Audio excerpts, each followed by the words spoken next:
సినిమాలు web series commercial బ్రాండింగ్లతో బిజీగా ఉంటే సమంత ఇప్పుడు కొత్త రూట్లోకి అడుగు పెట్టారు. ఈ విషయాన్ని ఆమె స్వయంగా తెలియజేశారు. ఇంతకీ శామ్ కొత్త అవతారం ఏంటి, తన కొత్త జర్నీ గురించి ఈ చెన్నై సోయగం ఏం చెప్పిందనే ఆసక్తికరమైన కథనం మీకోసం. తన కెరియర్ లో మరో కొత్త ప్రయాణం ప్రారంభించినట్లుగా ఈ చెన్నై బ్యూటీ వెల్లడించింది. వరల్డ్ పికిల్ బాగ్ లీగ్ లో చెన్నై ఫ్రాంచైజీ కొనుగోలు చేసినట్టుగా తెలిపింది. చెన్నై టీమ్ కు ఓనర్ గా ఉండడం సంతోషంగా ఉంది అని చెప్పింది. ఈ మేరకు సోషల్ మీడియాలో స్పెషల్ పోస్ట్ పెట్టింది. న్యూ బిగినింగ్ అంటూ హ్యాష్ ట్యాగ్ ఇచ్చింది. పికిల్ బాల్ గేమ్ చూడడానికి టెన్నిస్ టేబుల్, బ్యాడ్మింటన్ మాదిరిగానే ఉంటుంది. అయితే నిబంధనలు వేరుగా ఉంటాయి. ఇండోర్ తో పాటు అవుట్డోర్ లోనూ ఈ గేమ్ ఆడే అవకాశం ఉంది.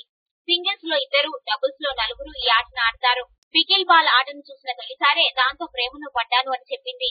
దేశీయ క్రీడా రంగంలో ఎక్కువ మంది మహిళలను భాగం చెయ్యాలి అనేదే నా లక్ష్యం. ఇందుకోసం WPBL తో కలిసి పనిచేస్తాను అని ఈ సందర్భంగా సమంత తెలిపింది.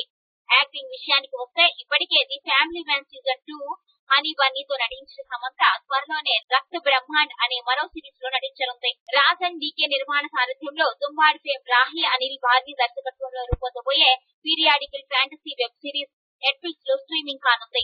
మరోవైపు తన సొంత నిర్మాణ సంస్థలో మా ఇంటి బంగారం అనే సినిమా చేయడానికి సిద్ధమైంది ఈ చెన్నై బ్యూటీ. ఇదండి సివిఆర్ మల్టీప్లెక్స్ లో మూవీ విశేషాలు. మరో ఎపిసోడ్ లో మళ్ళీ కలుద్దాం. అంతవరకు కీప్ వాచింగ్ సివిఆర్ న్యూస్.